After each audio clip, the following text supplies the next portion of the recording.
ഇന്ന് നമുക്ക് ഈ നമ്മുടെ സാമ്പാറിലൊക്കെ ഇടുന്ന വെള്ളരിക്കായും കൊണ്ടൊരു പെരളൻ ഉണ്ടാക്കാമേ. വെള്ളരിക്ക പെരളൻ നല്ല ഒരു കറിയാണ്, ഇഷ്ടപ്പെടുന്നവർക്ക് നല്ലൊരു കറിയാണ്. വെള്ളരിക്ക നന്നായിട്ട് തോടൊക്കെ ചെത്തി ഇതുപോലെ നന്നായിട്ട് അരിഞ്ഞു വെക്കുക. എന്നിട്ട് അതിനെ ചെറിയ ചെറിയ കുഞ്ഞു കുഞ്ഞു കഷ്ണങ്ങളാക്കിയിട്ട് നന്നായിട്ട് ഒന്ന് കഴുകി ഊറ്റി അങ്ങോട്ട് എടുക്കുക. എന്നിട്ട് നമ്മളൊരു പാൻ ഉപയോഗിച്ചിട്ട് അതിലേക്ക് കടുകൊക്കെ വറുക്കുക. കടുക് വറുക്കുമ്പോഴത്തേക്കും നമ്മൾ സ്പെഷ്യലായിട്ട് ഉപയോഗിക്കേണ്ടത് കടുകിനകത്ത് ചുമന്നുള്ളിയും വറ്റൽമുളകും. ചുമന്നുള്ളി എന്ന് പറഞ്ഞാൽ നമ്മൾ സാധാരണ കടുക് വറുക്കാൻ ഉപയോഗിക്കുന്ന അത്രയുമല്ല. ഇപ്പം ഞാൻ 1 കിലോയാണ് എടുത്തിരിക്കുന്നത്. അതിൽ ഞാനൊരു 150 ഗ്രാം ചുമന്നുള്ളി അരിഞ്ഞു വെച്ചിട്ടുണ്ട് 1 കിലോയ്ക്ക്. എനിക്ക് കറക്റ്റായിട്ട് അതിൻ്റെ മെഷർമെൻറ്റ്സ് നിങ്ങൾക്ക് പറഞ്ഞു തരാൻ അറിയില്ല, ഞാൻ അങ്ങനെ ഉപയോഗിക്കുന്നതാണ്. അപ്പോൾ 150 ഗ്രാമോളം ഞാൻ കൊച്ചുള്ളി അരിഞ്ഞിട്ടിട്ടുണ്ട്. പിന്നെ നമ്മുടെ പറമ്പിൽ തന്നെ നല്ല ഫ്രഷ് കറിവേപ്പില, അതിൻ്റെ കൂടെ നമ്മൾ പിന്നെ ഉലുവ ഒരു 1/2 ടീസ്പൂൺ ഉലുവ ഇടണം കേട്ടോ. 1 കിലോയ്ക്ക് ഞാൻ 1 ടീസ്പൂൺ അടുപ്പിച്ചിട്ടിട്ടുണ്ട് ഉലുവ.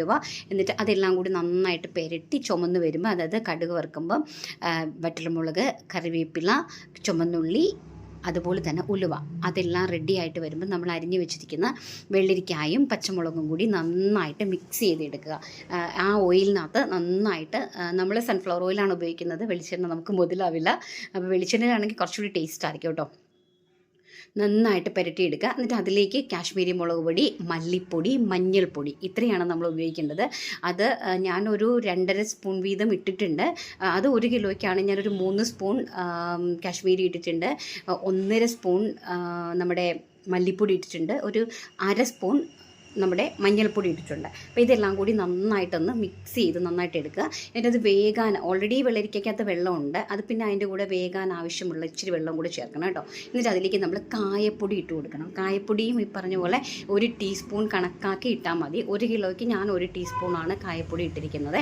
കായപ്പൊടിയും കൂടി ഇട്ട് നന്നായിട്ട് പെരട്ടിയെടുക്കുക. അത് നമ്മുടെ ഇത് കണ്ട പൊട്ടറ്റോ പോലെ ഇരിക്കും, പക്ഷേ ആക്ച്വലി ഇത് വെള്ളരിക്കയാണ്. അതിലേക്ക് ആവശ്യത്തിന് വേകാനുള്ള വെള്ളരിക്കയിൽ ഓൾറെഡി വെള്ളമുണ്ട്, വേകാനുള്ള ഇച്ചിരി വെള്ളം ഒഴിച്ച് ഇച്ചിരി ഉപ്പും കൂടി ഇട്ട് നന്നായിട്ട് പെരട്ടിയെടുക്കുക. കണ്ടോ, അപ്പം നന്നായിട്ട് പെരണ്ട് അത് വെള്ളമൊക്കെ വറ്റി അതിനകത്ത് പെരട്ടി വെച്ചിട്ടുണ്ട്. അതപ്പോൾ നമ്മൾ ജീരകവും അതുപോലെ തന്നെ തേങ്ങാപ്പിരിയുമാണ് ഇട്ടത്. അത് ചതച്ചെടുക്കുക. ജീരകവും തേങ്ങയും മാത്രം മതി, ചതച്ചെടുക്കുക.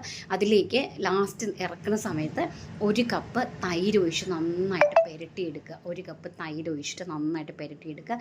സ്വാദിഷ്ടമായ വെള്ളരിക്ക പെരളൻ ഇവിടെ റെഡി ആയിട്ടുണ്ട്. ഓക്കേ.